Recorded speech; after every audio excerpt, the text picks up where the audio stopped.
The restaurant was adorned with twinkling lights and silver garland, but all Emma could see was the empty chair across from her. 23 minutes had passed since her blind date was supposed to arrive. She stared at her phone, refreshing her messages for the 100th time, her cheeks burning with humiliation as couples around her laughed and clinked champagne glasses. This was supposed to be different. This Christmas Eve was supposed to mark a new beginning, not another ending. When the text finally came through, it wasn't an apology or even a decent excuse.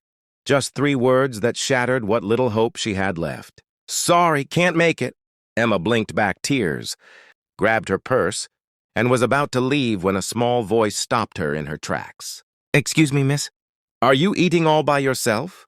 She looked down to find a little girl, no more than 7 years old, with tangled brown hair and eyes that seemed far too knowing for someone so young. Emma had spent 3 hours getting ready for this date. She'd worn her burgundy dress, the one her sister said made her look radiant, and even splurged on a blowout she couldn't really afford. At 32, she'd convinced herself that age didn't matter, that the right person would come along when the timing was right. But as she sat in Romano's Italian bistro, watching the waiter glance at her table with thinly veiled pity, she wondered if she'd been lying to herself all along. The little girl standing beside her table wore a thin pink jacket that had seen better days, and her sneakers had holes near the toes. Behind her stood a woman who couldn't have been older than 25, with dark circles under her eyes and the kind of weariness that spoke of struggles Emma couldn't begin to imagine. "I'm sorry," the young woman said quickly, reaching for the child's hand. "Lily, we talked about this. You can't just bother people." "I'm not bothering her, Mama," Lily insisted, her voice filled with the innocent certainty only children possess. She looked sad. Nobody should be sad on Christmas Eve. Emma felt something crack inside her chest. She looked at this little girl who had nothing, who was clearly facing challenges that made Emma's lonely dinner seem trivial, and yet Lily's first instinct was concern for a stranger's feelings. "It's okay," Emma heard herself saying. "She's not bothering me at all." She glanced at the young mother, then back at Lily. "Are you two having dinner here tonight?" The woman's cheeks flushed. "We were just looking at the decorations through the window. Lily loves Christmas lights. We should go." But Lily hadn't moved. She was staring at the bread basket on Emma's table with barely concealed longing. "Mama said maybe next year we can have dinner at a fancy restaurant." "When things are better." Emma's heart twisted.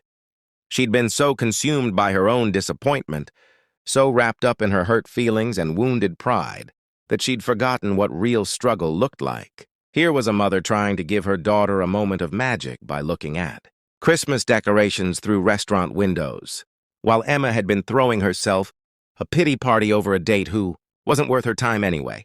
"You know what?" Emma said, surprising herself with the steadiness in her voice. "I ordered way too much food for one person. I was supposed to meet someone, but he's not coming, and I really hate eating alone. Would you two do me a favor and join me?" The young woman's eyes widened. "Oh, we couldn't possibly—" "Please," Emma interrupted, and she meant it with every fiber of her being. "It would actually make my night so much better. I'm Emma, by the way." Lily's face lit up like the Christmas tree in the corner. "Really, we can stay?" Her mother looked torn, pride warring with the reality of her situation and her daughter's hopeful expression. "I'm Sarah," she finally said softly. "And this is Lily, if you're sure we wouldn't be imposing." "I'm absolutely sure." Emma waved over the waiter, the same one who'd been giving her sympathetic looks, and watched his expression shift to confusion, then understanding, then something that looked like respect. She ordered appetizers, main courses, and made sure there would be dessert. Sarah protested weakly, but Emma could see the gratitude swimming in her eyes, the way her hands trembled slightly as she unfolded her napkin. Over breadsticks and Caesar salad, the story emerged in pieces. Sarah had left an abusive relationship 6 months ago, fleeing with Lily in the middle of the night with nothing but 2 suitcases and her determination to build a better life. She was working 2 jobs, waitressing during the day and cleaning offices at night, while staying in a transitional shelter and saving every penny for a security deposit on an apartment. Christmas presents this year would be sparse, But Sarah was determined to give her daughter something to remember. "You're so brave," Emma said, and she meant it. Her own problems suddenly seemed microscopic. Sarah shook her head. "I'm just doing what any mother would do. Lily deserves better than what we left behind." "My mama is the strongest person in the whole world," Lily announced through a mouthful of spaghetti. "She never gives up even when things are really, really hard." Emma felt tears prick her eyes. She'd spent so much time feeling sorry for herself. Mourning failed. Relationships. Comparing herself to friends who were married with children. Wondering what was wrong with her that she couldn't seem to find lasting love. But sitting across from Sarah, who'd found the courage to leave everything, familiar for the slim hope of something better, Emma felt humbled and ashamed and strangely inspired all at once. "What do you do, Emma?" Sarah asked, clearly trying to shift attention away from herself. "I'm a pediatric nurse," Emma said. "I work at Children's Hospital downtown." Lily's eyes grew round.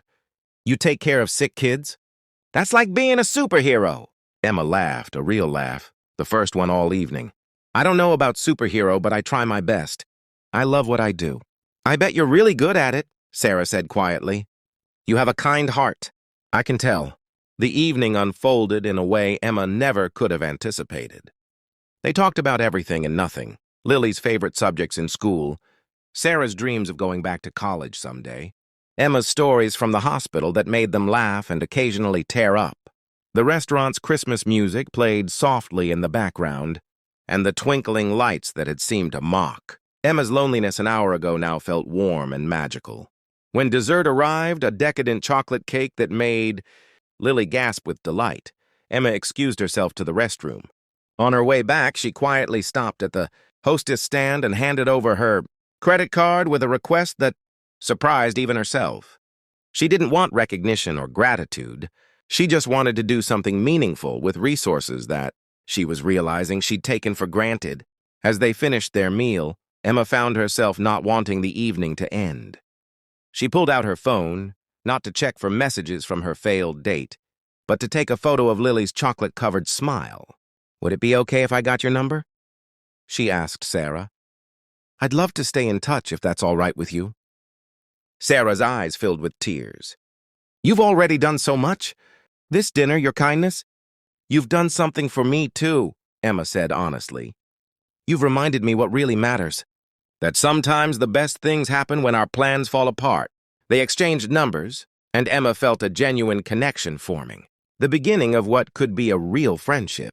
She thought about her spare bedroom, about connections she had at the hospital, about resources for job training programs she could share. She wasn't trying to be anyone's savior. She was simply recognizing that sometimes we're put in each other's paths for a reason. When they prepared to leave, Lily threw her arms around Emma's waist. "Thank you for the best Christmas dinner ever.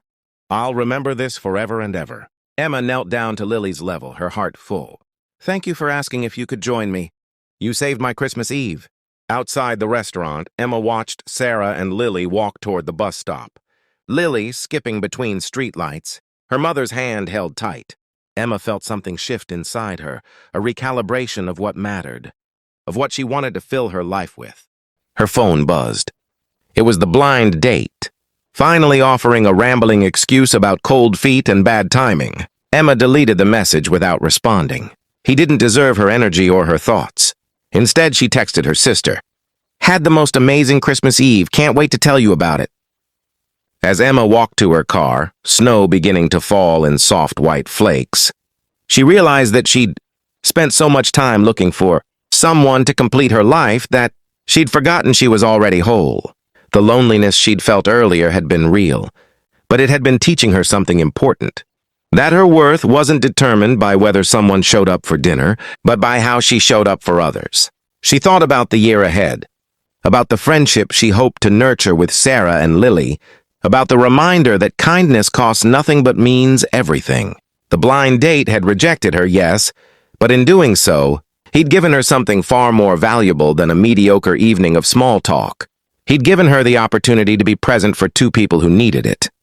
And in the process, they'd filled a hollow place in her own heart she hadn't even known was there. Sometimes, Emma thought as she drove home through the snow-dusted streets, Being rejected is just life's way of redirecting you towards something better, and sometimes the most important. Connections we make are the ones we never saw coming, offered by a little girl brave enough to ask a simple question. Can we join you?